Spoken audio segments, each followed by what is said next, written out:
Hi there, Desperado Sensei here on our first installment of the Food Deserts mini-series that we're doing. And our first topic we're going to tackle today is why don't they move? Why don't you just move? I hear this in a lot of different conservative and liberal circles. This is their magic solution that just fixes the problem, right? Well, high five your best friend. We've just solved food deserts, poverty, and racism. Yay!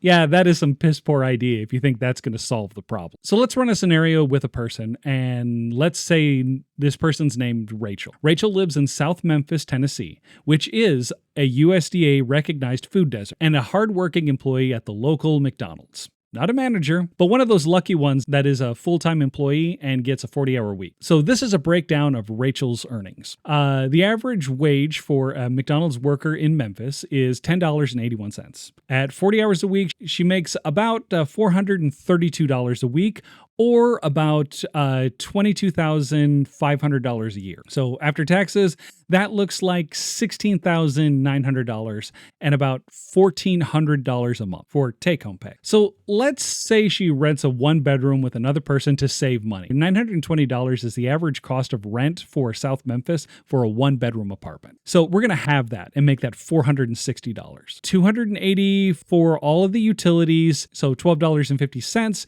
for the monthly Memphis MATA bus pass, and $350 for groceries, which includes the local convenience stores and infrequent long-distance grocery store runs. Lastly, $60 for her cell phone, which comes out to around $1,162.50. When subtracted from her $1,400 means she has $237.50 left over at the end of each month. But Rachel is strong-willed. She has decided that she wants to leave and is going to do the work to do so. What is she going to need to accomplish this dream? We got to factor in that rent, and that $920 is around the average, so we'll double that for a security deposit. So we're looking at $1,840 just for the rent and security deposit. Plus we have application fees, which is averaged out to about $75. Usually it's between $50 and $100. So then U-Haul, which can be done for right around $100.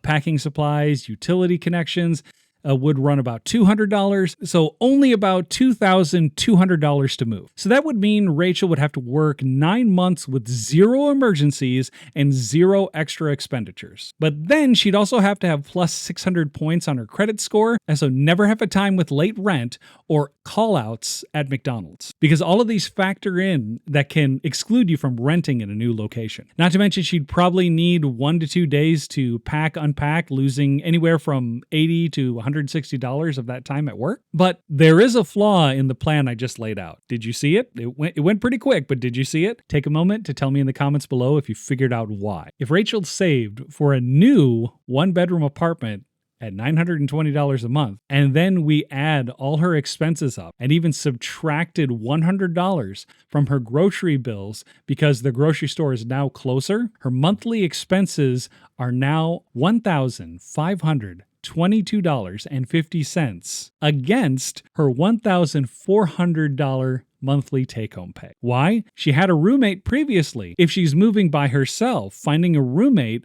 adds another level of difficulty to the move. Oh, and that's not it. Childcare costs if she has a child, which run anywhere above $600 a month. Her commute could have changed, making things more difficult to get to her job at McDonald's. And lastly, if you're living below the poverty line, you qualify for assistance. Our system is so broken that instead of scaling down assistance as your pay increases, which would allow people to work their way out of poverty, we set hard thresholds. So, if, for example, Rachel was receiving SNAP benefits and her monthly take-home was over $1,700, her benefits would be cut to $0 at $1,701. So let me ask you, if you knew that working 45 hours a week would cut your benefits, and that to supplement that benefit loss, you'd need to work 60 hours or more a week to make that same amount of money. Which would you choose? And all of this is taking into account if Rachel doesn't do anything but sleep, eat,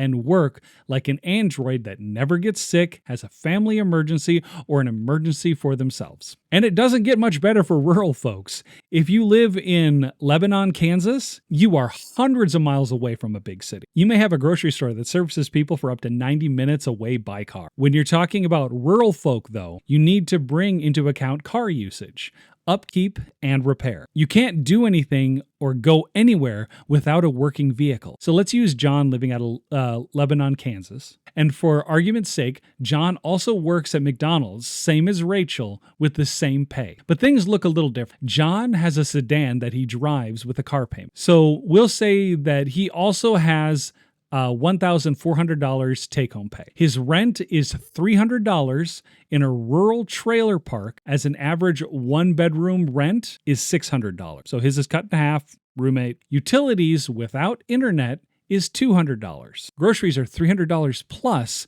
with the occasional purchase at a gas station or truck stops when filling up. For his car, payments are $250, insurance is $120, fuel and maintenance is roughly $125, and his cell phone runs about $60. You add all of that up and you get $1,355, meaning he has $45 left over after getting his monthly $1,400 paycheck. John's upfront cost to move out is $1,575. He still has the credit score and employment checks. He has limited employment options if he doesn't already have a job lined up. He runs into the same caps with SNAP benefits too, childcare costs similar to Rachel's, and the only thing he possibly has going for him is his hometown, with all his friends and family there, giving him a support network which goes away if he decides to move. Not saying Rachel doesn't. I know firsthand, seeing a guy you went to high school with that you barely spoke to spot you $10 at the gas station because you were a little short and never asked you to pay him back, though you did.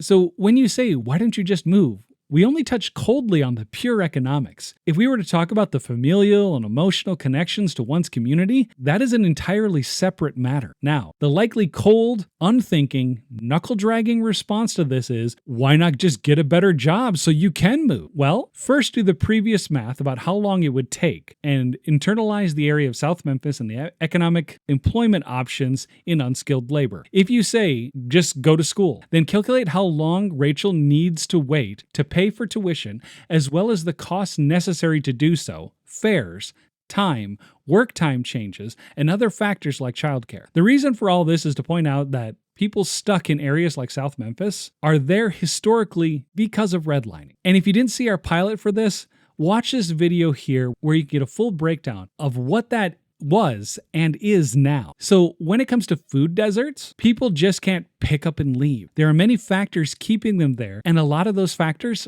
are economic. So when you read something that says Kroger will be closing more than 60 stores it considers underperforming across the United States by the end of 2026, according to a recent announcement by the grocery chain. The news was part of Kroger's first quarter's earnings report, which was released on Friday. It states that the closures are expected to provide the company a modest financial benefit. Kroger said that it aims to invest the money it saves through the closing into improving its customers' experience at other stores. This quite literally means that Kroger is closing stores in areas where Rachel would live. Here's a map of all the Krogers in Memphis. All right? And here's a map superimposed of the red line districts in Memphis. Can you see where the Krogers are not?